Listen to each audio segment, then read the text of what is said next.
السلام عليكم ورحمة الله وبركاته. ازيكم يا جماعة؟ عاملين ايه؟ يا رب تكونوا بخير وفي احسن حال. اتكلمنا في الفيديو اللي فات عن اضطراب ال ADHD اللي هو فرط الحركة وتشتت الانتباه، وقلنا بقى منتشر جدا والناس بقى بدأ يبقى عندها وعي بالموضوع ده.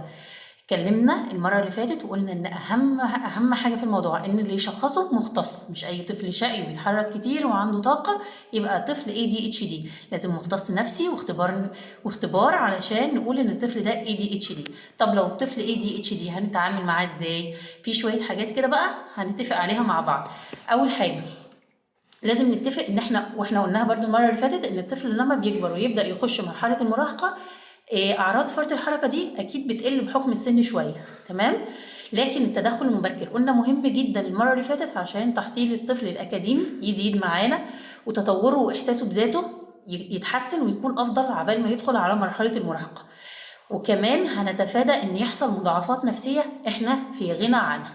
طيب بيبدا العلاج ازاي؟ العلاج بيبدا دايما ان احنا بنوعي الوالدين وبندي دعم للطفل. بنوعي الوالدين بحاله الطفل، تمام.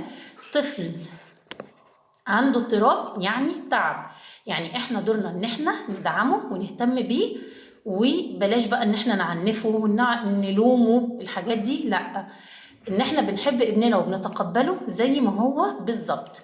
هنبعد عن الضرب وهنبعد عن الايذاء، في كل مره بنقول الايذاء الجسدي والايذاء النفسي هنبعد عنه خالص، تمام. هنبدأ بقى نتعامل مع الطفل ازاي؟ احنا لما هنيجي نوكله بمهمة معينة لازم المهمة دي نقسمها على أجزاء صغيرة، لأن الطفل أصلا مشتت. لو ادينا له أو مأمورية كبيرة جدا مش هيعرف يركز ويكملها غصب عنه، فنقسمها له الأجزاء. لما يخلصها بقى خالص ويعملها على الوجه الأكمل ساعتها لازم نكافئه ونشجعه إن هو عملها، عشان بعد كده يبدأ إن هو يسمع كلامنا ويتطور أحسن فأحسن فأحسن، تمام كده. طيب إيه تاني؟ هنقلل طبعا المشتتات، هو طفل متشتت أصلا فهنقلل المشتتات حواليه، الأصوات العالية، الألوان الكتير. مثلا في وقت اللعب مش هنحط له كل الألعاب كلها مرة واحدة. عايزين نذاكر يبقى نذاكر في مكان هادي، مفيش مثلا تلفزيون شغال، مفيش مثلا أطفال بتلعب تانية، مفيش حد ماسك الموبايل. نقلل المشتتات حوالين الطفل، تمام. هنخصص وقت للطفل في اليوم علشان اللعب، ونخصص دايما وقت زي ما بنقوله للاهتمام، وقت احنا هنهتم بيه بالطفل. ولازم نهتم بالطفل عشان يحس ان هو محبوب بغض النظر عن اي حاجة هو بيعملها. بننظم وقت الطفل، لازم يبقى وقت منظم، في وقت للاكل، في وقت المذاكرة، في وقت للعب.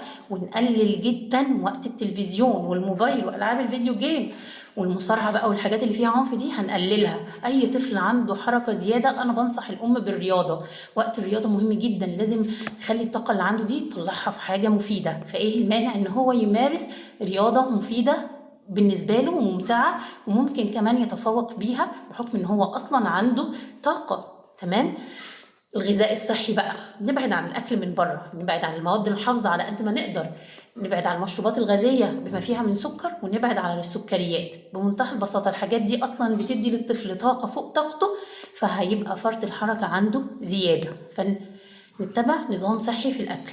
طيب في بعد كده جلسات العلاج السلوكي دي بيقوم بيها مختصين في المراكز او برضو تبع في الاماكن الحكوميه، بيقوم بيها متخصص من خلال بقى ايه، ألعاب معينة وتدريبات معينة بيتحكم في الحركة بتاعة الطفل وبيزود عنده التركيز وبيقلل عنده الاندفاعية، بس دي بيقوم بيها مختص نفسي مش أي حد.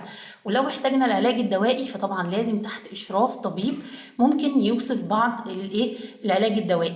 فرط الحركة وتشتت الانتباه احنا بنتعامل معاه، بس لو أهملناه لازم نخلي بالنا من نقط معينة. لو أهملناه ممكن يوصل ان الطفل يبقى عنده اضطرابات قلق، هيبقى دايما عنده قلق بشكل مستمر، وده هيؤدي ان ضربات قلبه ممكن تبقى سريعه في بعض الاوقات، ممكن يتعرق ويبقى عنده عرق، وممكن يتعرض لدوخه، تمام. ممكن ايه تاني؟ ممكن الطفل يخش في حاله اكتئاب، هيبقى اوقات حزين، فاقد الشغف والرغبه ان هو يعمل اي حاجه. وبرده اضطرابات النوم، ممكن يلاقي نومه مضطرب ومش بالكفاءة المطلوبة. فإحنا عشان كده بنقول إن التدخل المبكر مهم علشان نتجنب المشاكل النفسية اللي ممكن تظهر على الطفل بعد كده لو إحنا أهملنا الموضوع. يبقى ديت كلها إرشادات احنا نعمل ايه مع طفل ADHD. وطبعا لازم اللي يشخصه لنا مختص من خلال اختبارات نفسيه. تمام كده، يبقى انا عرفتكم عن كل حاجه على ADHD. واستنوا بقى ان شاء الله باذن الله مواضيع تانية في مشاكل تانية بتقابلنا مع الاطفال وازاي نقدر نحلها. وقبل ما نقفل كالعاده يلا نصلي على النبي واقول لكم السلام عليكم ورحمه الله وبركاته.